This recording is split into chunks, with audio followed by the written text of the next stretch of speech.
know you are.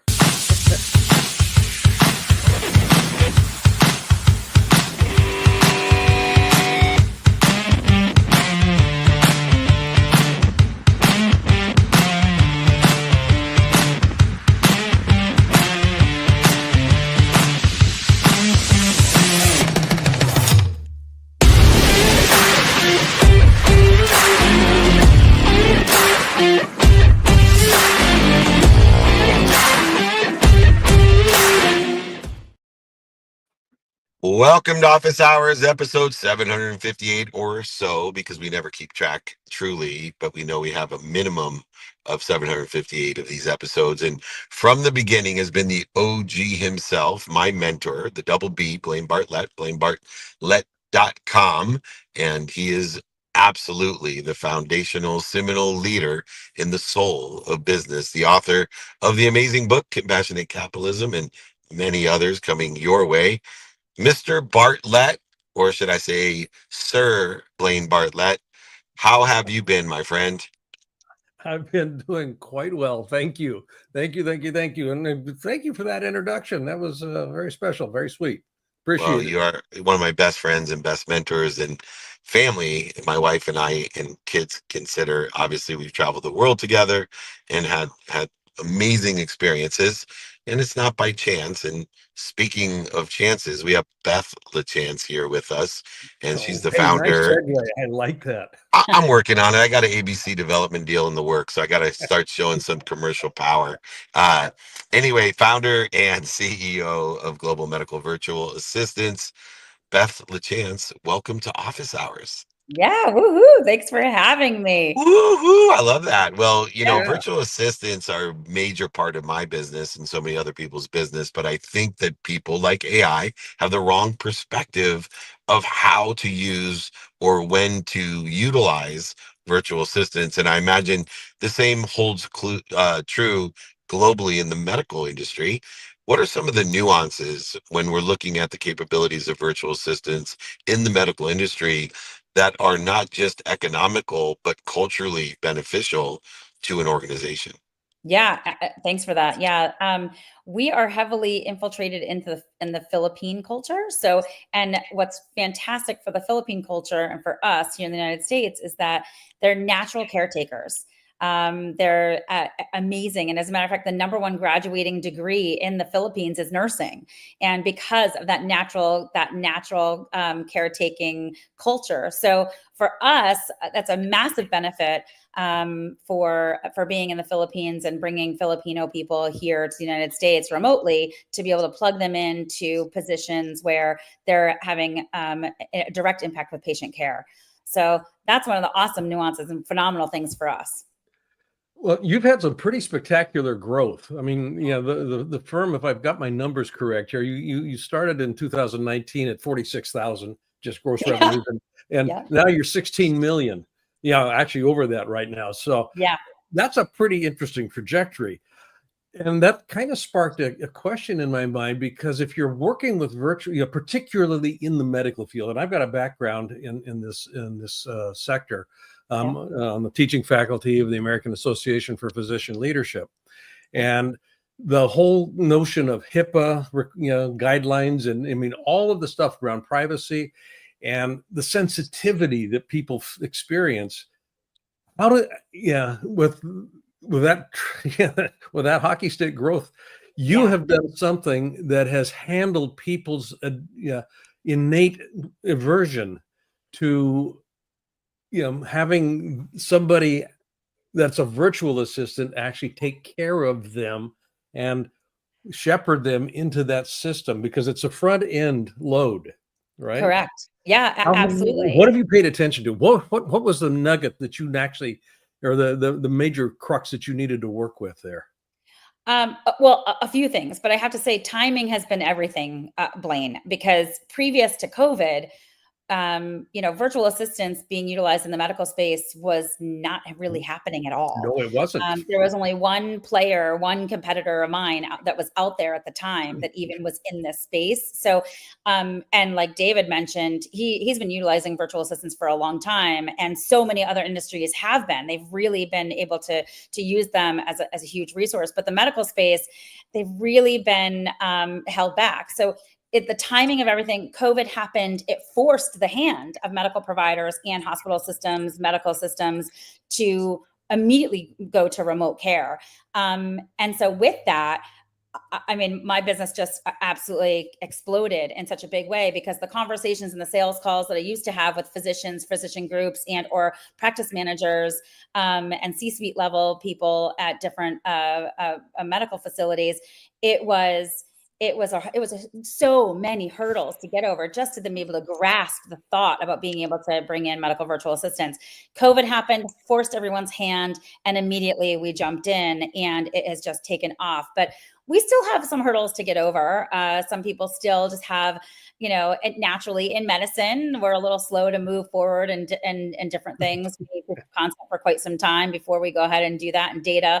But we're there. We're definitely there. But there's a huge amount of trajectory and growth that's ahead of us overall with the use of medical virtual assistants, and it continues to grow like wildfire. I'm going to shift gears a little bit as you look at being a woman entrepreneur and looking at two different statistics, as I have Meltzer funding to create bridge capital for women and women of color particularly as well, Yep. because less than 2% of women are funded. But there's another statistic that needs to be brought out, and it's one in which you fall in, which is over 90% of C-level executives that are women played college sports, and you were a Division I athlete. Yeah. And so I look for athletes and understand characteristics. What are the aligned characteristics that you have as a leader that you learned at the University of Florida, right along with Tim Tebow, that you learned with him, and that you see in the culture in the Philippines with your virtual assistants? Because I use virtual assistants from the Philippines, and I see very similar character skills and knowledge that athletes have as well. Yeah. First of all, go Gators. Have to put in my plug. I figured. Go Gators. Give me the Gator chomp. There you go. I knew it was coming. That a girl. You got a duck. You got a duck and a tiger. So you got the Gators, the ducks, and the tiger. Hey, I was a gymnast at the University of Oregon. No way. I should have been a gymnast, but unfortunately, I tried to be a college football player. My build is better than both of yours for gymnastics. I promise.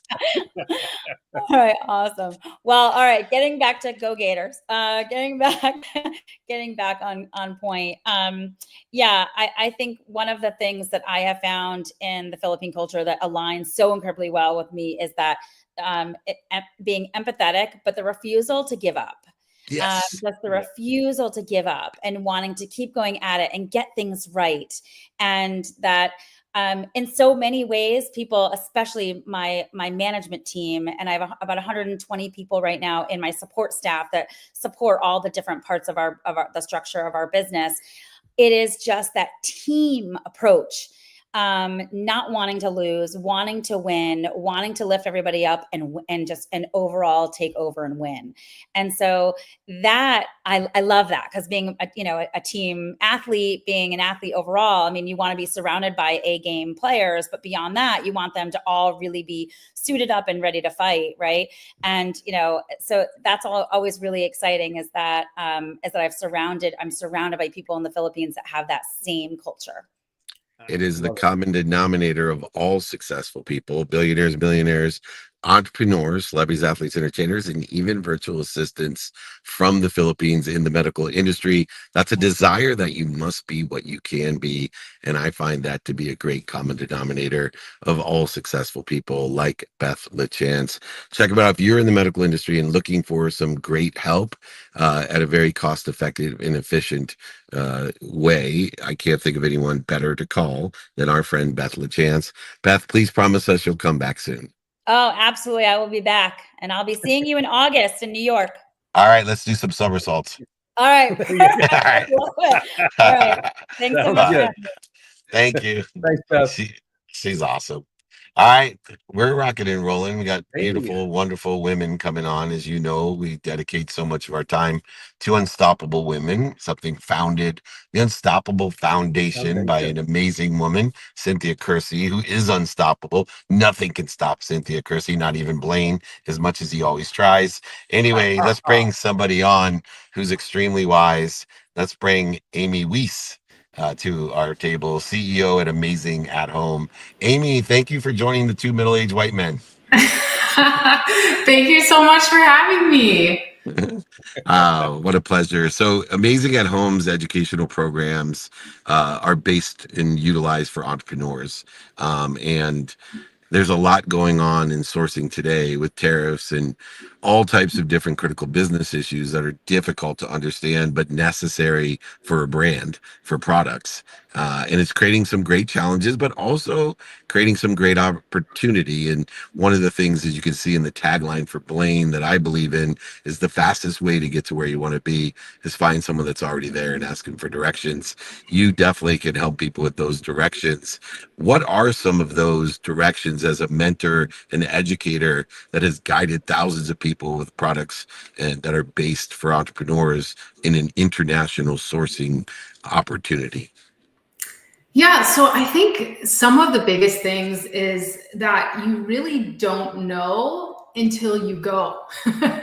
So there's this whole idea of we have websites like Alibaba.com and we can find suppliers. We can go and Google it. We can look up a supplier on the internet.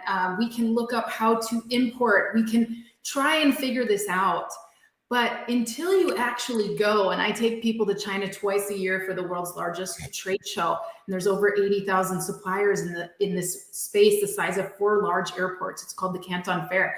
But until you actually go and experience, you don't actually know what's going on. Most of the people that come with us on those trips save over 50% on their sourcing costs because they just don't have those connections. They don't have those relationships. And we all know in business that our network is our net worth.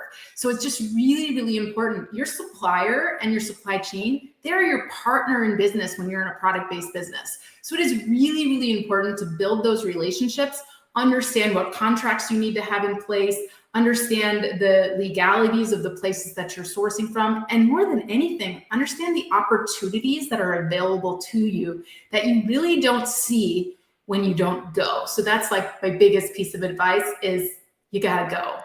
Gotta go before you know. What do you Gotta go think? before you know. Blaine And what knows. that shifts your thinking. And I'm a real strong proponent, and David and I both, David is the chairman of the Napoleon Hill Institute, and I'm a chancellor at the Napoleon Hill Institute. The idea of thinking, thinking precedes everything, and including success. So, you're a former Air Force strategist. You spent 18 years in the Air Force, logistically, in logistics planning, setting stuff up here. In today's current environment, particularly disruptions to strategic white lines and whatnot, what are you finding as some of the biggest challenges that the at-home entrepreneur is actually running into as they're sourcing? Well, I would say really the dynamics of everything that's going on right now. So, as entrepreneurs, you guys know with the Napoleon Hill Institute, it is so important to believe that you can do it and believe in yourself and know that what is possible, right? And in the military, I learned that you got to go take the hill, right? Like you got to go. Like you don't think about your fear. You just move forward. Fear is the stepping stone, right? So that was one of the biggest things that makes me a successful entrepreneur is that I don't stop for fear. I step over it and keep going. And I truly believe that I can achieve that, right? And I worry about the doubts later. But when we're talking about the uncertainty of what's going on in the global economy right now, it is very, very tough for people because, you might have just placed a big order to prepare for, you know, the Q4, which is, you know, for product-based entrepreneurs, it's our biggest season. You might have just placed a huge order and all of a sudden, oh, tariffs are at 45%. And you're like, whoa, how, now I'm paying more for the product than I'm actually selling it for, right? And I can't compete because maybe somebody else already had inventory there. The other thing that people are dealing with is AI, right? The growth of AI is changing all of our e-commerce platforms. The way people search online, people are now over 45%, I think, of people are now using ChatGPT to make purchasing decisions. So we've got to update the SEO on our websites. SEO is completely changed. We need to be ready for a semantic search. So many things are changing on a global level. So it's not just tariffs. And then when tariffs came back down, then all of a sudden what happened? Shipping rates went way up because the shippers were giving discounts for a little while to help offset the cost. And now they're trying to make up for that. So it's like, you're damned if you do, you're damned if you don't, right? It doesn't matter. And so really you have to just know what your outcome is. And I learned this in Tony Robbins' mastery program. You need to focus on your outcome, right? What is the outcome that you want? And then look at your giant to-do list and focus on the 20% of things that are going to actually lead to that outcome and forget the 80% that really don't matter. And that's the thing, is just the biggest thing on coaching calls lately that I've been focusing on with people is helping them understand what is important in your map right now to keep your business alive, to grow your business. Maybe we need to be looking at other revenue streams. Maybe we need to be looking at strategic partnerships. There are so many things we can do in our business, but we got to get out of the deer in the headlights, narrow focus. And to bring this home, there's another major advancement in the international sourcing world, which is the multiple distribution live, the TikTok lives, every single. So now there's an entirely different model that needs to be utilized. And most of the products that are sold on these live, whether it's market.live, TikTok live, there's, you know, so many millions and millions of dollars being made. What are some of those critical business issues that you help with? Because that's just creating more ambiguity and uncertainty in an already accelerated ambiguity that it was created way back with eBay. Yeah, you know, it's changed so much, these online shopping platforms. And now with video shopping, shoppable videos, live shopping, it has really, you know, taken the internet by storm. This was already popular in China. Like this, you know, China was already making tons of money in online commerce, in video commerce, right? So America's just catching up, but we're growing at just exponential rates. And what's happening is most entrepreneurs, most brand owners are not ready for it. They were not ready to be the face of their brand. They weren't even planning that. They were just trying to sell some products that maybe solved a problem. They were, you know, looking to answer some demand. They are not ready for this. And then what's happening on the influencer side, so that, you know, okay, I'm not ready to be the face of my brand, so let me go out and find these influencers. We are a TikTok Shop partner at Amazing at Home. So we, you know, are trained by TikTok themselves to help people grow on TikTok. But the main thing that we find too is the influencers now. These folks, they suddenly have a business. They start posting online and they suddenly have a business that they have no idea how to run. And they've got brand owners reaching out to them, or brands in general reaching out to them in droves going, hey, take my product, do a video on it. And they're not ready for that. So not only are the brands trying to use bots and everything to reach the influencers, but the influencers are going, oh my gosh, I get 3,000 messages a day. I can't possibly answer them all. I don't know how to organize this. I don't know how to grow or scale this thing. I'm lost. So we've got two kind of worlds intertwining and just bumping into each other. So how do you manage that? I think it comes back to your roadmap. Because a lot of entrepreneurs, what they're doing right now, which is causing them to fail, is they're just throwing spaghetti at the wall and seeing what sticks, right? And that is, we've got to have a strategic plan. If you want to grow on TikTok, for example, is your product the right product? Did you do a competitive analysis? Do you know what it actually takes? Are you ready to give out the number of free samples for the sheer volume of videos that you would need to even move the dial a little bit? So most people, they have no idea. It's the same thing if you've only been selling online and now you're going into retail, right? It's just a different world. So again, just focus on what is important to you. You've got to know your customer, go where they are and connect with them. That's the most important thing. Spot on. They say LFG, but our friend says JFG, just F and go. You got to go to know. That's my takeaway for Amy Weiss, and she's an expert in helping people to make a lot of money, help a lot of people, and have a lot of fun. You could do in e-commerce, and of course sourcing products internationally can be the most profitable way to create margins where nobody else can do so, and we need an expert to do it. Amy, thank you so much for joining us. CEO at Amazing at Home. Check them out for all your sourcing needs. We will have you back soon. Nice to see you. Thanks, guys. Thanks, Amy. Thank you. All right. Once again, and thank you for your service, Amy. I did not mention that, and I always like to as well, because our freedoms should never be overlooked, especially on National Hot Dog Day today. They got the wiener races. They got Pink's Hot Dogs is offering free hot dogs today. I'm super excited. Wow. Yeah. Okay. So that's all right. Oh, that got Brooke, mixed attention, huh? I think Brooke is here. Yeah, Nick's like right on. CEO and co-founder at In Factory. Joining the two middle-aged white men is another wonderful woman entrepreneur, and we are blessed to have such diversity and inclusion here on Office Hours, episode 758 or so. Thank you for joining us, Brooke Hartley. Hi, how are you? Happy to be here. I'm doing great. How are you? I'm good, just enjoying some, I guess it's July gloom right now, not June gloom in the Bay Area. There you go, our very famously cold summers. So, hence a little bit of sweater action right now. So, well, one of the things that we have in common is we help people get paid. In my mission of making a lot of money, helping a lot of people, and having a lot of fun, a lot of people forget, they get so busy working, they forget to make money. And you help to create and utilize content in an easy way to monetize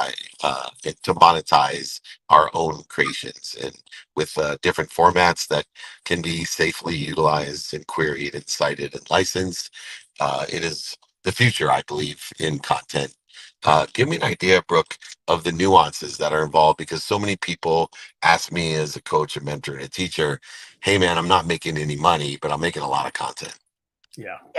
It's a good point. I think for us, particularly how we view the world at In Factory, and how my personal view of where the ecosystem is going when it comes to content creation and publishing and data ownership, is that there's never been a more opportunistic time for folks in the content space, just given the fact that even in a world that is increasingly synthetic and increasingly dependent on artificially created content, at the flip side, none of those sort of new models and new avenues work without still an ongoing stream of human generated content. And sometimes I give the analogy, like it's a little bit like going to Whole Foods and, you still want to be able to buy the good stuff and buy, the pay a premium, if you will, for some of the organic produce that is out there relative to what's being sort of factory produced and mass produced. And so I think what that means for folks who feel like they're struggling right now in the content space, we are at like a very interesting inflection point, right? Like the traditional models that have allowed content to monetize, how many eyeballs are you getting? How much attention are you getting? What partnerships and ad opportunities are available? That's all being upended with AI, certainly. And that does mean that there's sort of now like a reinvention period. But I also believe that that means that the sky is sort of the limit, because we are kind of remaking the rules. So the nuances there is that, like, if you're someone that's in a position to produce something that people find valuable, it's so much easier now to actually determine like what is the market price for that. What is the specific like personalization and like new ways to slice that to reach new audiences. And also like a whole new set of buyers who have never been in the market before. You think about enterprises who are trying to gobble up as much of this as possible for their own personal models. It goes so much beyond kind of the traditional paradigms that we've had in the past. So, to me, I'm very bullish on what's coming. Well, to that point, you mentioned just a moment ago, you're in a position right now, or we're in a position, a lot of people are, to rewrite the rules. Yeah. What rules? I'm going to put you on the spot here a little bit here. What are some of the? Love it. Yeah. What would be the top 2 or 3 rules that you would like to rewrite that would allow for a greater sense of success or a greater opportunity for success? Yeah, in this space. Yes. So I think the biggest one is that when you consider the internet economy of the last several decades, it has largely been a toll that has gone primarily to the technology providers and the aggregators. And I say this as someone that, an ex-Googler, if you will. And so like very much like inside the house in terms of what those models look like and who was really benefiting from the value of content, the value of publishers, the value of data owners, all these other things. And with AI, there is now this opportunity to say that it doesn't necessarily need to go just to the technology owner, because aggregation is now no longer the game. When you no longer need to worry about, how are you going to be discoverable because you need to have a certain amount of human eyeballs to make, anything kind of bubble up to the surface. In a world where like most of the content that we're going to be able to search for and collect is not going to be searched for by humans, it's going to be searched for by agents and other AI workflows. That means like you can be now like fairly direct in terms of your relationship with an individual consumer of your content. And similarly, I think the other big rule that I think is going to change is this idea that, in order to have value or to be able to monetize, you need to reach as many people as possible.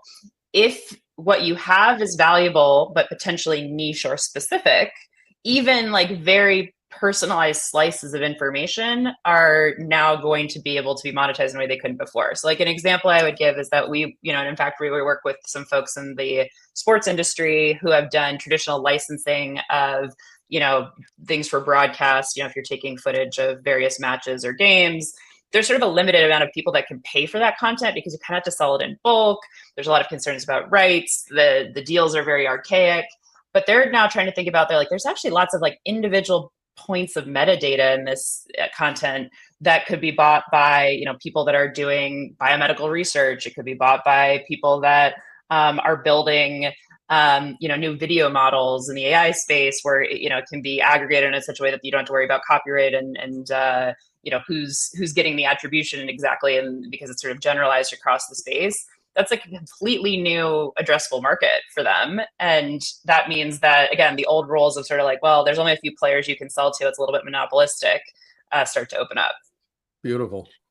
And just to bring it home, Brooke, one of the interesting things for me is Blaine and I both try with the Unstoppable Foundation, and having 3 daughters and working so hard to create equity and inclusion, equity of opportunity, that is, for my young daughters who are in their 20s and entrepreneurs.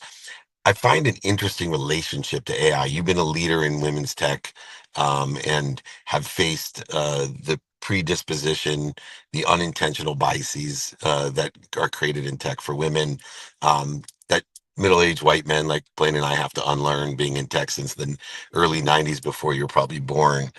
But I find an interesting relationship with AI, that content itself becomes uh, non-gender, because most AI is now just gathering the best data. AI itself is utilized correctly. It's utilized from 0 to 1, and then allows the creator to utilize it from 1 to 100, which is much faster. So you can do these things. How have you seen, as a leader in this space and as a leader, as a woman in tech, AI actually helping equity because of its non-biased nature? Yeah, for sure. I mean, to before I go into sort of the positives, I will certainly just acknowledge that it's not a panacea. There's still You the don't have to biases that are acknowledge sort of it. That to me is obvious. Yeah. yeah. We gotta always call that out Yeah. before we celebrate our success. But I think a few things that to me really stand out. I think the first is you kind of mentioned this idea of removing gender from the equation. I think there is a degree in which now there's true meritocracy in content and data because the AI does not generally have an opinion in the same way that sort of human audiences do. I think even perhaps more compelling in terms of ways that AI is helping with equity. I think the first is just the fact that you no longer need like a deep tech background, years of being sort of in the old boys club of software and STEM to really understand how AI can make a difference for whatever your own area of expertise is. And I see this over and over again across genders. I mean, it really is, it doesn't have to be a gendered idea, but, folks who I think would not have been able to participate as much in previous sort of technical cycles because they're sort of gate kept in terms of what expertise and knowledge that you need.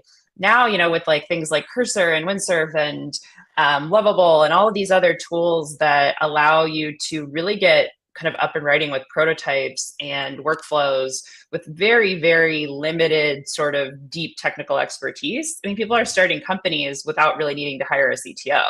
And so that alone is like a complete upending of sort of traditional Silicon Valley like rules and how things work. And I think the other thing that's really interesting is that I think AI is like uniquely positioned to open up new opportunities in industries that have largely been seen as too small to be of interest to the software industry and to be of interest of sort of like massive, wealth generation. And a lot of them are industries that are women oriented. So the examples I give are things like, personal styling, fitness and nutrition, obviously anything that's about sort of creative industries and all of those things. They've traditionally not been like things that, venture capitalists throw a lot of money at because it's very one-to-one. It's not usually scalable. It requires a lot of human investment.